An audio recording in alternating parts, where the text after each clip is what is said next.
How's it guys, JP here from J&M Rodents. Today I thought I would bring you guys a short video just on the basics on breeding mice and what you would need to actually breed mice. So I'm going to go through the whole cleaning process of our cages as well, which obviously I feel is beneficial for the breeding of mice. So we use the V cages, as we've explained before. We find that they work much better for mice. I find that the ventilation is also much better. We use, as I've shown in the previous video, a bottle with a small hole in the top, probably about the size of a toothpick, and then that obviously works and causes a vacuum, and then the mice can actually lick from that. We put a small little square sort of netting on the top of the cage, and then obviously the water bottle fits into that, so the mice, when they're licking in it and all that, it doesn't fall off.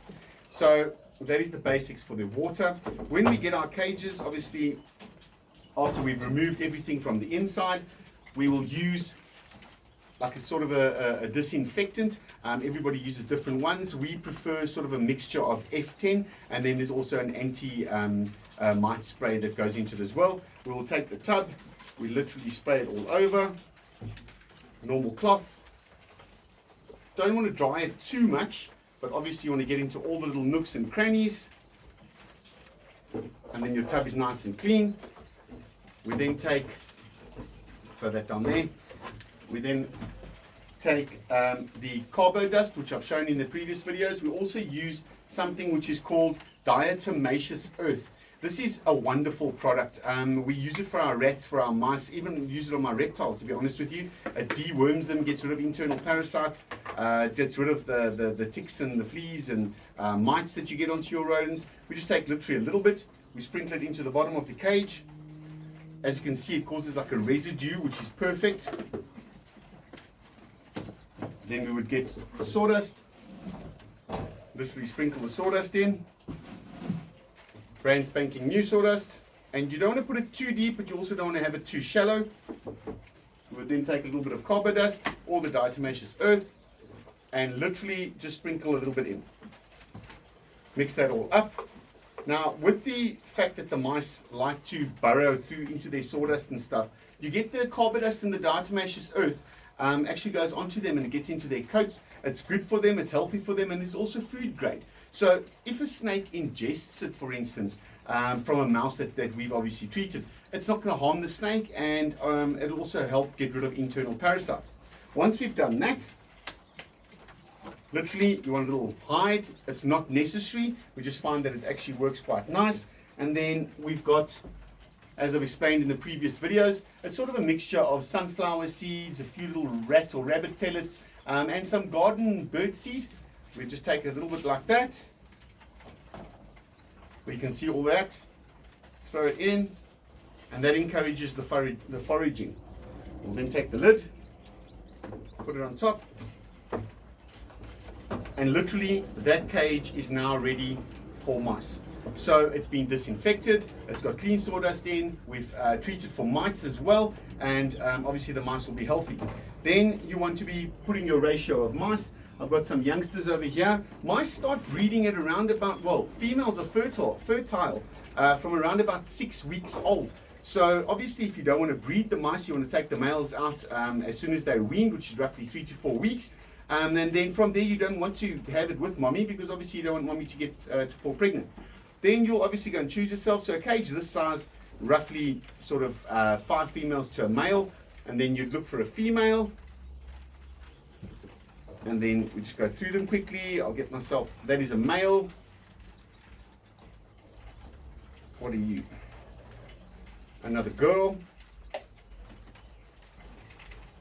A boy.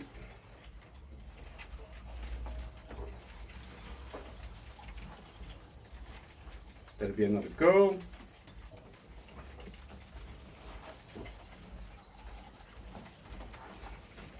And another girl. Now we've got 1 male to 5 female ratio. As you can see, they can't get out of their cage, and that is more than enough room for 1 mouse male and obviously 5 females for them to produce. And then obviously there's enough room for their litters to be able to move around in as well. So when breeding mice, you've got to remember that their gestation period runs between sort of 21 and 24 days. You want to have 1 male the easiest way to breed mice: 1 male, 5 females. If you put a male and a female together, you are going to get babies. We try and keep our room kind of as dark as possible, so that obviously it brings in that natural habitat of the mice. They are nocturnal animals. You'll find that your mice are more active at night than they are in the day. And obviously, you don't change your males around. You don't change your females around. You don't want to. You keep that colony established as it is now. You can even do 2 males and 10 females. As long as they're young, as long as they wean, they'll grow up together. That way the males won't fight, they won't kill the babies. There is a way of introducing new males to females. I wouldn't, however, suggest putting a new male in with females that are already pregnant or already are nursing babies. He's going to kill them.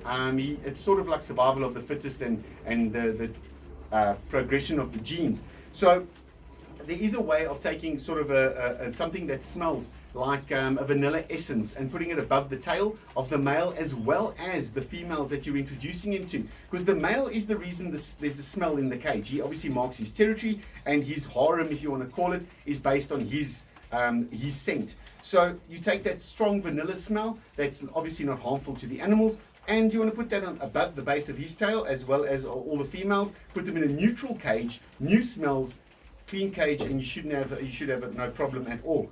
Please remember that your mice, your rats, your Maltese, just because they're feeders doesn't mean that they shouldn't be treated right. At the end of the day, having feeder mice is the same as having pets. You need to make sure that they've got proper food, you need to make sure that they've got proper ventilation, that they're looked after, and obviously get the best health. The most, how can I put it, if your mice are quality, then obviously you're going to get quality feeders for your snake. What goes into your snake? Best quality. I've hoped that you guys have found this useful, and stick around. Follow us for some more videos. Thank you very much.